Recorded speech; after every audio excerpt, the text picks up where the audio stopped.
Hello there everybody, my name's Andy Campbell. We're going to be going through a demonstration I did a few days ago on a webinar for integrating the photo suite into your Photoshop workflows. As you can see there, it's recorded from July the 24th.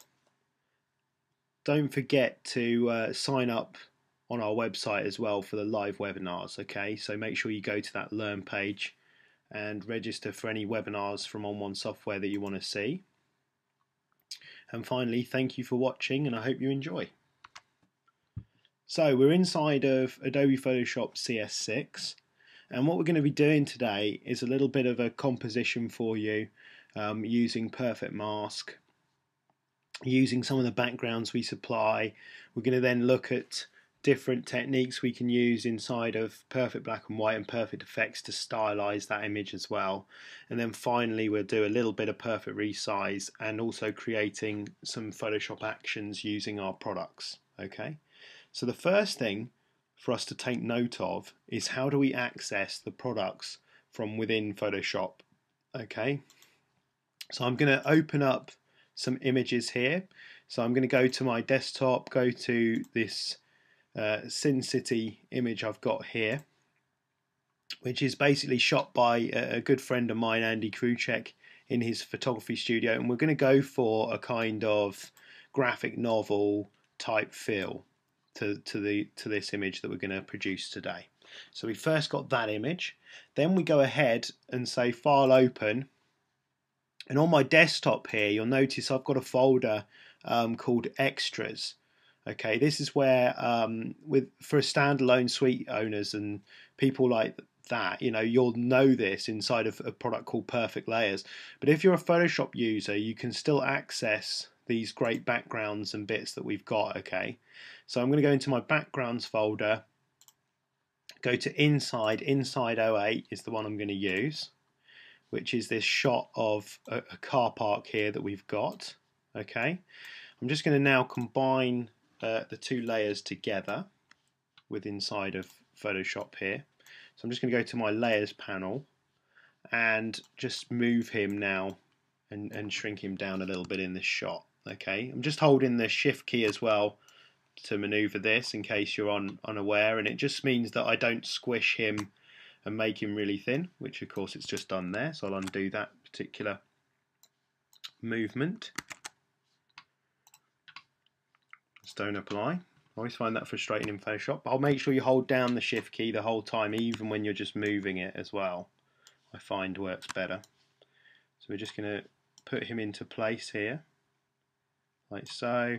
Just hold the shift key down again, just finally resize him there. Okay, I'm just going to hit the return key just to place that layer, and then just double clicking on my layer there in the background and say OK. Because what we're going to do here is I'm just going to go down into Photoshop and flip that for me, just so that basically we're going to get a more natural sort of lighting effect, because the light's then coming from that direction onto him. So it's just a quick fix basically for that. And of course the best thing as well here is that we then also don't have to flip him, because if I flipped him then the money would flip. That's the only reason I'm not flipped him round within the scene, just sort of for a quick fix rather than worrying about that. If I just hide Photoshop for a second, what I'm going to quickly show you is how we actually find those backgrounds within our computer. So here on my Mac, we go to Macintosh hard drive, library, application support, onOne software, Perfect Layers 3, there's my extras folder there. What I've done is just literally copied that folder onto my desktop as well for the use of this demo basically. If we're a Windows user as well, okay, then we would find it in C drive, program data, onOne software, Perfect Layers 3, extras. So I'll just repeat that. C drive, program data, onOne software, Perfect Layers 3, extras. And that's where that folder's found. So as a Photoshop user, you can still take advantage of these. So that's why we're going to show you that. Okay. Now we've got our images set up. Okay, what we're going to do is go ahead and mask. So the first thing I just check there is which layer have I got selected. In this case, I need my layer that contains the guy here smoking the cigar. So I select that. Then where do we actually access the products from? We go to File, down to Automate. We then have access there to Perfect Mask 5.2. But we also have another way within inside of Photoshop here as an onOne user, and it's Window Extensions onOne. You'll then see we've got this floating panel here that I can basically dock around Photoshop. We can use that. Now, you won't see me using it much because one, the way it's set up here is I want my layers palette, but two, the main thing really for me, because you can put it where you want, remember, is that actually I like creating actions as part of my Photoshop workflow, and you can't do that with the floating panel. You can only do it from File and Automate for Photoshop to actually recognize it within the action script. So that's why I tend to use it this way around. So go into Perfect Mask 5.2 just to launch that program. You're then going to see that it's then preparing the image, okay? And it says something about segmenting colors. I'll just delete these colors that we've got within here, okay? Because we're going to do it all for you live. But the first thing you're going to notice is that the drop brush is the first tool that's selected. It's a good tool for just doing sort of quick edge detection work, basically on your image. But what you will find is sometimes when you use it, like just now, it's cut into areas that I didn't necessarily want it to. So for example, a bit of this smoke up here, okay? So how do we correct that? Well, I'm just going to say Command Z or Control Z for Windows. Just a simple undo. And by the way, all the keyboard shortcuts can be found under the Help menu, Keyboard Shortcuts.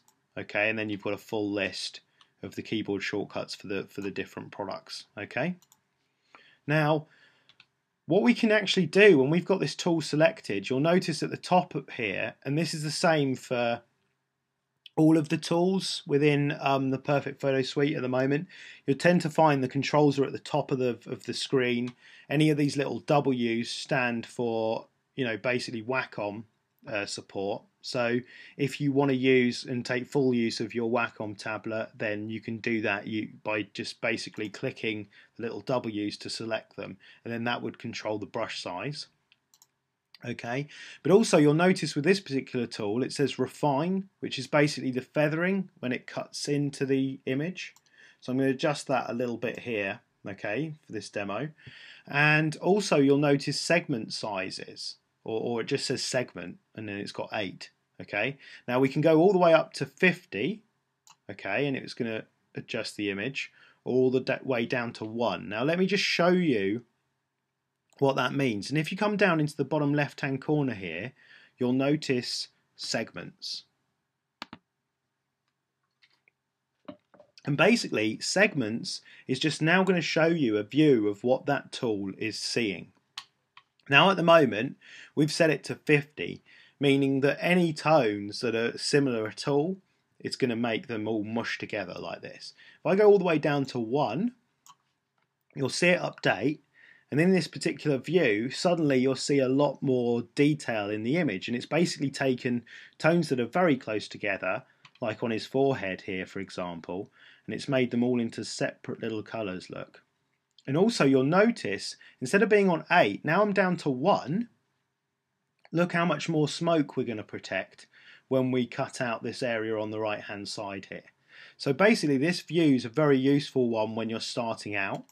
Go back to all layers so that you can see a cutout, because if I'm in the segments view, it's not going to show you my initial cutout when I start to do that. Okay, that's why at times it can be very useful here in the bottom left hand corner. Again, you'll notice that little A symbol where you can start to split the screen into different views.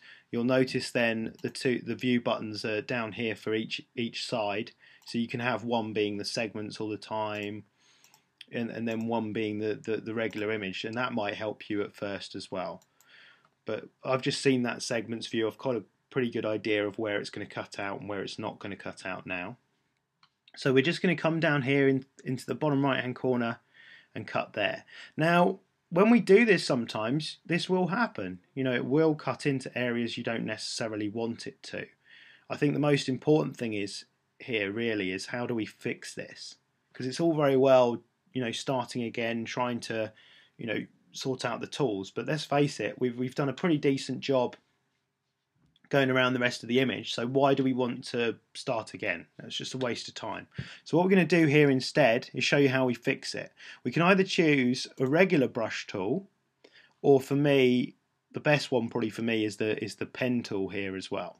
So choosing the regular brush tool, I then select the painting mode here. Instead of painting out, which is normally going to do, I'm going to say paint in. Now as I start to brush, it's going to fill that area of the image back in. Let's just show you the pen as well. Now the pen's great because if we want to here, you can click and it's going to create a point. You can drag and it's going to kind of work a lot like the magic lasso tool inside of Photoshop. But you can click then and it's going to add kind of control points and snap to areas, or you can drag. So it's up to you. I'm just going to click a few points here. Okay, we're going to come inside this time because I want to repair an area of the image instead of cutting something out. And then finally, just to finish the sort of selection that you're kind of making here, you'll notice a red circle appears. Now it probably won't be as big on your screen when you're doing this. I've enlarged the cursor for the benefit of people viewing this on tablets or iPhones or whatever these days, smartphones. So you can see it a little clearer. But basically that's why my cursor looks so big at times. And then once you're done, the great thing about this is I can add new points. I can adjust it still. So I don't have to go with the exact selection that it's made. So I don't have to be ultimately accurate at first, which is great. I'm then just going to press the plus icon to add that in. Just missed off a little bit of his arm. So we're just going to do that bit quickly again. But it's just showing you basically how we can correct these things. So we've done that there. What we're now going to do is concentrate on cutting out the smoke. Now to do that, the brilliant tool for doing this is going to be the magic brush tool. So just using the magic brush tool here, we can then start to select the smoke. Okay, so the way that this tool generally works, so what you'll notice with the magic brush tool here is it's actually designed for creating transparency. And at the top here, the most important thing to really check is color decontamination ticked on? And then you've got the brush settings. Now transition and threshold, basically the further apart they are, which is, at the moment they're perfectly far apart at 255 and 0. Okay, what it means is it's going to be best for cutting out soft objects. If they're close together, on the other hand, it's better for sort of metallic objects and bits like that. Now generally I'll never move these because it's best to have them soft. It's what I'm generally using the tool for, smoke, maybe even cutting bits of glass out, hair, trees, all that kind of good stuff there. And you kind of want it to be quite soft in the way it's doing it, so it's not too aggressive. Especially with things like wedding veils and bits like that as well. Okay, but what you will notice is this tool is all about transparency. That's why I don't always use it for the entire cutout, and I'll show you why. If we just click on the outside, hold that click down, then move over the smoke, then what we're going to do is start to then gradually paint that away, basically using the tool. So let's just do that again. If we come in there and start to move in, then it's literally, look, starting to paint things away very gradually, which is a bit odd at first, but it's actually sampling from that first initial click out here and then coming in. So if we went over this side, you'll see it is starting to select some of the smoke. Not doing a great job, I know, but it is actually doing a pretty intelligent job. It's just what we're going to do to improve it is select keep and drop colors. That's the most important thing. So over here on the left hand side you've got keep colors and drop colors. Okay, so either the plus or the minus. So in this case the keep colors, I'm going to start selecting some colours that are on top of his hair and things here because I don't want them removed. Some extra colours here. Now it's best normally to select a few colours when you're learning to use it because it's going to get less confusing for you, you know, when colours start to interfere with each other. But once you get used to it, and I've been using it for quite a while now, you can start to select more colours. Let's just see how that goes. So we're going to select the magic brush again. We're then going to start to brush, and look, it's doing a much better job now of keeping this smoke here, okay?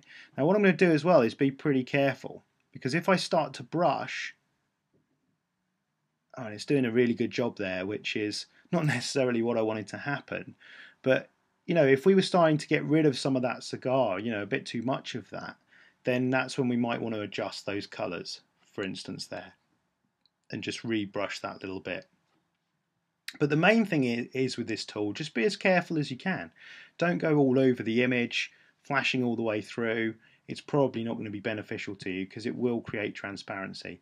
But then, of course, remembering with the little techniques that I showed you, you can then correct bits of the image as well. Okay.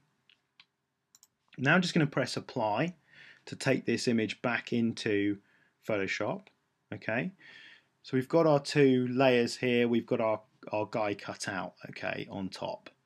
I'm just going to select something like a brush tool here so we don't see that sort of selection around it. So we can see that, you know, how well that sort of composition's working now. What we're going to do is stylize it, because normally at this stage, you know, as a Photoshop user, and I'm not going to show you that because we're showing the plugins working with Photoshop, but you know, we might want to do an adjustment now so the colors are matching the two layers, so it looks like he was shot on that same day in the background scene, or vice versa, really, that sort of thing. So I might want to sort of color him so he's perfectly lit by the lighting that we've got here, which is kind of a slightly bluish light there, for instance, that we can see. But what we're going to do instead here is just stylize it using the plugins, and you'll sometimes find that it's not necessary to do these things depending on what sort of effect you want to create. So here I'm just going to select my second layer, which is the background, because we're going to stylize the two layers separately, which is something that's really cool with the plugins. They don't always have to be compressed layers and merge layers. We can just do it on separate layers if we want. So the first thing I'm going to do is go to File and Automate, go into Perfect Black and White, okay, and then within here we're going to stylize that background for us. So first the car park that we've got there. Now if you've never used Perfect Black and White before, then I'll just give you a very quick tour of what we can do. Now you'll see on the left hand side here we've got different categories. When you open them up, say Hollywood Portrait for instance, it's going to show you previews on your image, which is really nice because you can see what's going to happen ahead of time before your click initially happens, okay? And you can select them. That's what we're going to do here. We're going to select this Bogart Cool effect, which is kind of starting me off with the type of effect that I want to create. And that's the way I really use presets within here. You know, sometimes or very rarely you're going to find a preset that's absolutely spot on for your image. But what you can do is it's a quick way of getting 90% of the way there with a click, and that's why I like it. And then on the right hand side here, because we can do this all from scratch, or we can use a preset and then just adjust these. And a preset really is just all these settings on the right hand side saved in a particular way. Once they're tweaked, you then go to the top and say preset, save preset, and that's really what a preset is. But in this case here, I'm going to brighten it up a little bit, the preset, okay, and I'm going to add a lot more detail, which is the local contrast boost, because I really want to create a kind of graphic novel type feel, and that's starting to get me there, okay. And you'll notice this particular preset has a bit on the color response. If this is something that you've never used before, because a lot of the right hand side controls now are going back to sort of darkroom techniques a lot of the time. If you've never used them, don't panic, because what you'll see is instructions all the time. So here, a green filter lightens foliage and darkens skin. It's just telling me there if you just saw it. And a red filter is your secret to those dark dramatic skies. It lightens reds and darkens blues. So it's just quick instructions for you to understand, which is great. I'm going to come down here and we can see we've got a slight tone curve. Then we've got a glow switched on, okay? In this particular one, we've got a multiply. I want to go for a darken, okay? And I'm going to increase that up a load, just so you can see what starts to happen when we use this darken glow. It gives it a kind of graphical look, which is kind of what I'm going for. But I still want it to look a little bit more like an image. That's almost completely now like a sort of graphic sketch piece of work. So I'm going to draw that back, okay, to about there. Looks good. And we can see that effect. The halo here is kind of the feathering that's on that effect. If I increase that more, you're going to see you either get sort of sharper parts or less so. It's just kind of, you know, how much it's going to basically feather that kind of technique. So we've done that. We're now going to simply say apply. Remember, it's probably worth me saving it as a preset, but for now we're just going to press apply. Take this back into Photoshop, and we've stylized the background, okay? And the nice thing about this plugin as well, you'll notice, is that it gives me a copy layer that we can see here, okay? So that it's done that for me. There's no need for me to make a copy before we go in. Now what we're going to do is select the layer with him on instead, okay? And this time we're going to stylize him separately. And I want a kind of black and white, slightly black and white muted colour feel to him. And then we want to use some other techniques basically to sort of stylize him a bit further. But the cool thing is here, I'm going to go into, we could go into perfect black and white again and stylize him in the kind of in the way that we want. But instead I'm going to use perfect effects, because what I like about this particular product is, one, we can work with colour as well. It's not all just about black and white. But also we can stack up the effects, which is quite a nice way for me to work. It's almost like a layered way of working that we're used to inside of Photoshop. And again, like using perfect black and white before, you'll see all the presets are down here on the left hand side in different categories. This time the product's been around for quite a bit longer. It's not on version 1, it's on version 4 now. And started out as a product called Photo Tools, now is Perfect Effects. And we've got, you know, 401 presets here, so we've got a lot to work with. That's why we've separated them into categories for you here. The first thing we're going to do is go into the black and white sections here. And the cool thing is you'll see the previews updated, so we've still got the black and white that we've got in the background from Perfect Black and White, but now we've got him with the adjustment on, so we can see exactly how that's going to look ahead of time again. Here I'm going to decide on this tasty glow. That's working absolutely perfectly for me. So I just give that a single click, okay, to apply it to the image, and it's kind of given me quite a nice sort of lighting onto him here. I'm not so keen maybe about some of the grain and things that we've got on the image. So I might just want to change that a little bit here. So I'm going to come down, go into maybe some of the normal black and white techniques here, looking at some of these effects. So we just come down here, having a look. Again, this is what's great about the previewing system, is we can just see exactly how that's going to look. This one's doing a similar type effect for me, but it's got less grain, which is going to be nice. It is a little bit tough on the smoke. I'm not sure I like the effect there, and I definitely want a muted colour feel to it. So what I'm going to do here is I can adjust the amount slider, but a little technique, again using keyboard shortcuts that I like, is if you sort of select 1 to 0 on your keyboard, so 1, 2, 3, 4, etc., you get it in 10% increments, the effect. So 1 is 10%, 2 is 20%, 3 is 30%, and so on. So here I'm just going to press key 6, switches it straight down to 60% look, without me touching the slider. That's looking better, but what I would like to do is maybe just take it a little bit more off of his skin. So to do that, I'm going to select the brush tool, And we can brush inside of a lot of our plugins. We could even have brushed inside of Perfect Black and White. But I'm going to show you and introduce you to the brush here. So we've got our brush controls. At the top, I want to adjust the opacity. I don't want to brush it completely out of his skin. Just take it off a little bit.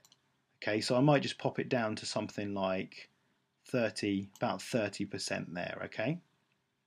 What I'm also going to do is switch on the perfect brush.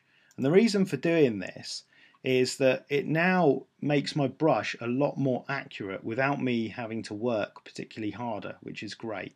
What's happened now is the minus or plus, which only means painting away or painting in on the image. That's all it means. But what it means when you have the perfect brush is that's going to be my control point as well. So that basically now, as long as I keep that minus on his skin here, on his forehead say, then it shouldn't take away from the smoke because that's a different colour, or the hair because it's a different colour again. And it will adjust it on slightly different colours, slightly different tones, and just to make it a much simpler mask. So here, I'm going to start to take off that effect look on his forehead. You'll notice it doesn't take it off in the entire brush, which is great. So the entire circle is not necessarily affected. Even when we were coming down to his cheek there, it was a slightly different tone, and his nose. So just by moving that control point over that area, it's going to take it off of that for you. So again on the hand here, just by adjusting that, and then take away the click. We'll do it on this hand instead now, and it's then not affecting all of the image. So it's a much quicker way of brushing an effect away. What we might do here as well is just take it a little bit off of this smoke as well, because I didn't really like the effect it was giving us on that smoke. There we go, it's done. So then we just press the add button in my layers panel to update, well, to give me an empty layer, but also what it does, you might not have realized yet, is it updates the preview, because this is a stackable preview with inside of Perfect Effects. So here you have your effects stack. It's always going to preview the layer underneath. So at first it was previewing on my original, now it's going to preview on my black and white layer as well. So now if we go to a completely different category, and for instance here we're going to go to maybe something like contrast here. So we click on contrast. If we wanted to add maybe a little bit more detail to that smoke, for instance, and what we're going to see is you can see that kind of muted colour that we've already applied to the image there is being applied again with the next preset on top of it. So in this case, a more contrasty or sort of quick way of sort of sharpening that we can use. So we can see there then if we go into something like tonal contrast, we can see that effect on top. So give it a click to add it. Now what I would say here is that it's not quite working the way I want it to just with the initial click, and with this particular filter you'll notice we get then effect options as well. So in this case the local contrast boost is the one that's kind of giving it that apparent sort of sharpness. So we might want to apply that quite strongly so we can see it kind of on his jacket here. But also then we might want to apply something like a bit of clarity as well. So we can do that. And then again here we can actually brush it off of the smoke, for instance, or off of his skin. Or in this case, because we've already created a mask, I click back down on the red filter here, which was the black and white, go up to the top of the program, go to mask, copy mask, click on tonal contrast, paste mask. Okay, so it's taking it a little bit off of that area. Now what I'm going to do as well here is take it off more. In fact, take it off pretty much all the way. But so to do that, I'm just going to up the opacity a little bit more and start to brush this effect off of the smoke here. Okay, and now a little bit off of his skin as well. So just start to brush around again. Really is a fantastic tool for doing these quick brushes and things. One last thing, we're just going to add one more empty layer. There's an effect within here called Urban Sickness, which is going to be it's more of a sort of sci-fi colour palette, but it's going to be quite cool to maybe stylize this a little bit further. So I'm going to go into here, and instead of searching all the way through for it, and you'll find this happens to you quite a lot, you forget where something is and you'll go through several categories and you might not find it. So instead I'm going to type it because I know what it's called urban sickness. So I start to type that in. It then gives me search results. There's the urban sickness effect that I want. Again, I don't want it anywhere near that strength, so just pressing 3 on my keyboard to take that effect down. If we needed to as well, we might just say we want to paste the mask again, then we can do that, you know, just so that we've affected it. In fact, in this case here, I'm going to just quickly brush it off again of the smoke here and off of his face, because I don't particularly like the green tint that it's giving him, but it's quite nice for the rest of the image. So we just apply that there like so, just by pressing apply in the bottom right hand corner, applying this back into Adobe Photoshop CS6. Okay, what we will notice here, it's doubled up the layers and actually it's working against me, so I'm going to switch off the second layer because it was affecting the smoke a bit much for me. So we've just done that. We've now got our sort of stylized image. Quickly now, I'm just going to shift click and we're going to merge the layers. We could enlarge through layers, which is a great thing with Perfect Resize if you were not sure of that. But we're just going to merge layers here to make the whole process a bit quicker. So merge the layers down. We're then going to go to File, Automate, down to Perfect Resize. Again, you're going to notice when this launches up that it feels pretty similar to the other products we've already seen today. Again, you've got now presets within Perfect Resize 7.5 that you can use. Just by clicking here, you won't see a preview of the image. There's no real point, but you're going to see a preset here. So if we wanted to, let's just go into, say, an Epson matte set of presets, we can then choose our different sizes here. So maybe an Epson matte 40 by 60. It's going to bring that in for us, okay? We can reset that again if we just want to do a manual effect ourselves. So we can say edit, reset all, and just take that preset off again. So you can change your mind at any time by clicking. If we wanted to here, for instance, there's canvas presets. And what this does is if we choose a 40 by 60 again, it's just going to add to it the little extra edges here where you're going to wrap those round. I think the Americans call it a gallery wrap. We call it a canvas wrapping in the UK. So you can actually bend the canvas round there. You'll notice a preset again is just a set of commands. So sharpening is on. That's why it's suddenly gone really ridiculously sharp. I've already controlled my sharpening, so I'm going to switch that off. Okay, off of the preset here. And also the gallery wrap, I might want to decide that it's going to be, you know, 4 inches instead of 2. So we can adjust the amount, the size of this edge. And by the way, just a quick tip here as well. If I wanted to change that again to say 6, you type 6 and then hit the tab key. Because if you hit the return key, which is usually the way of doing these things, it's going to apply it. That's a shortcut with our products to apply the resize. And we want to adjust it here. The final things we could do as well is we could be changing things like the opacity on the edge, or whether it's going to be reflected or stretched canvas style. I think I prefer the reflected. I might just choose the reflected soft, which I think is quite nice, and just adjusting the opacity a little bit. Okay, a quick tip here as well, you can adjust it all the way and then choose whatever color you want that canvas to be, because you don't have to have the reflected image. I just think it's quite a nice effect, really, so I'm going to keep that, just adjusting the opacity a little bit. I would then press apply, but first I'm just going to check what my output's going to be like. So at the moment it's only 240 dpi.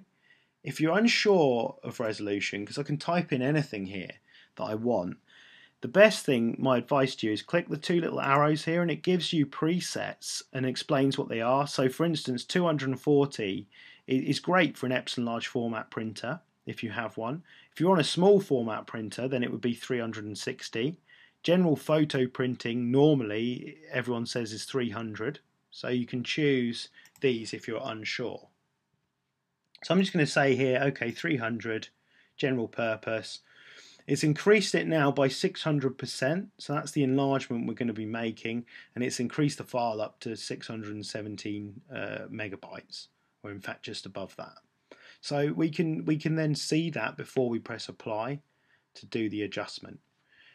If we're unsure as well what the quality is going to be like, because this is the full size quality, so how you're going to see it from a sort of sensible viewing distance, it looks nice and sharp. What you can also do is zoom in by clicking on these little buttons. So that's taking it up to 25%.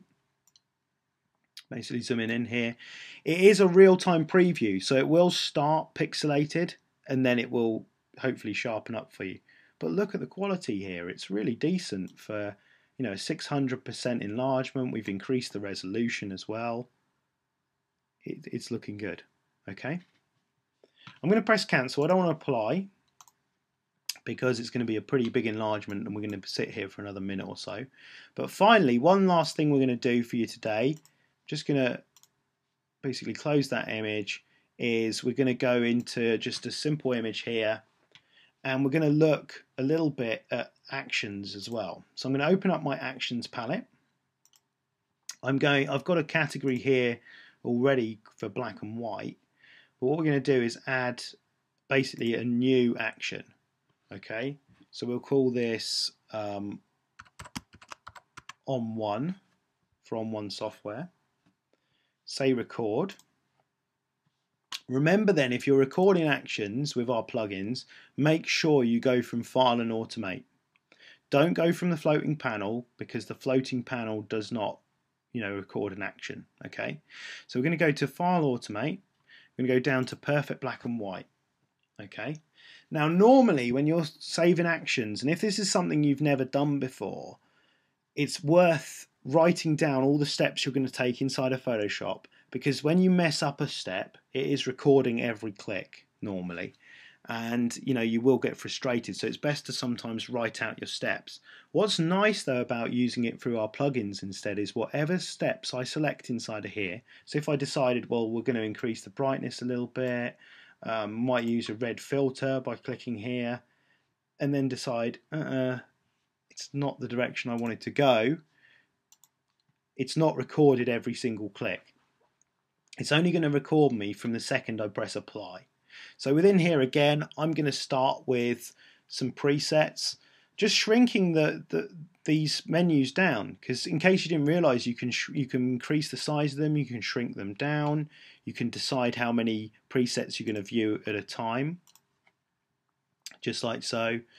You can also have a quick view browser. So if we went into this Hollywood portrait again and click that button, it's going to turn it into a full screen view where we can see our presets and resize them. So we're taking full advantage. Now, what's funny here is that normally when you're selecting presets for an image, generally you wouldn't go for a portrait style for this. But what's cool about this, and I urge people to check this out, is because you've got an instant preview, take a look. Is it getting you there? Remember, 90% is the rule here, really, that I'm talking about. It doesn't have to be finished with one preset. So for instance here, I quite like this rugged preset. Okay. Now the only thing that I would say that's letting this down, it's probably a touch on the dark side, and it's probably a touch soft. That's generally what's happening with a portrait preset, generally, is we're going to soften it with a glow, and hey presto, there's a glow switched on. If we don't like it, switch it off. So the glow's gone, the softness has gone. It's got a bit of film grain on it. Do we want to use this particular film grain type? Or again, do we want to just switch it off? Let's just switch it off. Okay, there's the toner. Do we want to adjust the toner levels? Then you can adjust them here with the sliders. Let's come into here instead with, say, the curve itself, and brighten up the effect a little bit just by using a quick curve. So we've done that. Okay. So you make the adjustments you want every time you want, okay? I'm just going to now press apply. And what we're going to see inside of Photoshop is that the action now has recorded the black and white process, which is exactly what we wanted, okay? So that's what we want to do when we're saving Photoshop actions. So here you'll notice then in this onOne action, perfect black and white is in there, and that's how we save actions using the suite. once we've done that, we then say File, Automate, and then what you can do once you've set up actions is batch process using Photoshop. So here you'll notice my onOne action is automatically selected because it's the last one I created. We could then choose or decide to basically batch against a full folder full of images. Say, decide where we're saving them, and then we can batch process. Thanks very much for listening today. I really appreciate it. I hope you'll catch me on one of the future webinars that I will be hosting. In fact, if I go cancel this, go back to the slides and just come back to here. Here is your link for going and finding any future webinars that we're doing here at onOne Software. Thanks again and have a great day.